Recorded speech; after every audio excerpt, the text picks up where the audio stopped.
سمیع الحسن صاحب سوات سے پوچھتے ہیں،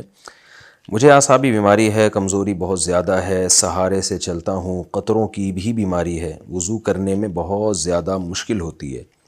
صبح ایک دفعہ واش روم جانے کے بعد کیا میں دن میں باقی نمازوں کے لیے تیمم کر سکتا ہوں؟ پانی ہاتھ میں لے کر چہرے تک پہنچانا بھی میرے لیے مشکل ہوتا ہے، برائے مہربانی رہنمائی فرمائیں۔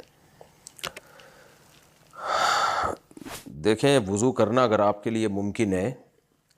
تو وضو ہی کرنا پڑے گا آپ کو۔ وہ تو جب پانی پر قدرت نہ ہو یا پانی نہ ہو تو تیمم کی شریعت میں اجازت ہے، اور پانی ہاتھ میں لے کے مسح کرنا یہ بھی نہیں ہے، بلکہ پانی بہانا ضروری ہے۔ تو اب مشکل کس نوعیت کی ہوتی ہے یہ تو آپ ہی بہتر جانتے ہیں۔ اگر ایسا پاسبل ہے کہ آپ کسی کی مدد لے سکتے ہیں وضو کرنے میں، تو پھر کسی کی مدد لینی پڑے گی آپ کو۔ تو اس لیے اگر خود نہیں کر سکتے تو قادر بقدرت الغیر بھی قادر ہی ہوتا ہے، یعنی جو کسی اور سے مدد لے کے وضو کر سکتا ہے وہ بھی شریعت میں یہی سمجھا جاتا ہے کہ اس میں وضو کی استطاعت ہے۔ تو آپ ایسا کر لیا کریں، اس مجبوری میں جمع بین الصلاتین پر عمل کر سکتے ہیں۔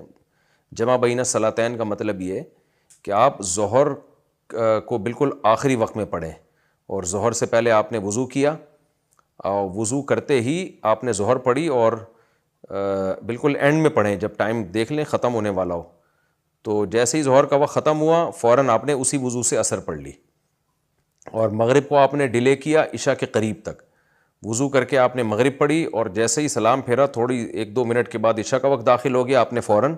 اسی وضو سے عشاء پڑھ لی۔ تو اس طرح مجبوری میں 2 نمازیں اکٹھی پڑھی جا سکتی ہیں، یہ قرآن و سنت سے یہ بات ثابت ہے۔ نماز قضا نہیں کرنی، ہر نماز اپنے ٹائم کے اندر اندر ہو رہی ہے، لیکن ضرورت کے وقت اس طرح سے عمل کیا جا سکتا ہے۔ یہ بھی ممکن نہ ہو تو قطروں کا تو جہاں تک مسئلہ ہے نا، اگر بار بار قطرے آ رہے ہوں کہ پورے ٹائم میں وضو باقی ہی نہ رہتا ہو، قطرے آ جاتے ہوں،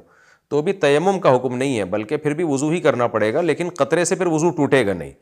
کیونکہ جس آدمی کو کنٹینیو کوئی بیماری ہو، وضو ٹوٹ رہا ہو مسلسل، تو پھر اس عذر سے اس کا وضو باقی رہتا ہے۔ تو کنٹینیو قطرے آتے رہتے ہیں اگر آپ کو، تو پھر تو یہ ہوگا کہ وضو کریں گے تو قطرہ نکلنے سے وضو ٹوٹے گا نہیں۔ اور اگر یہ بھی آپ کے لیے ممکن نہیں ہے، یعنی پانی تک جانا ہی ممکن نہیں ہے، کوئی سہارا دینے والا نہیں ہے، اور یہ بھی نہیں ہے کہ کوئی ٹب میں پانی اٹھا کے لے آئے تاکہ آپ کو آپ کے بستر پہ وضو کرا دے، پاسبل ہی نہ ہو، تو پھر تیمم آپ کے لیے جائز ہے۔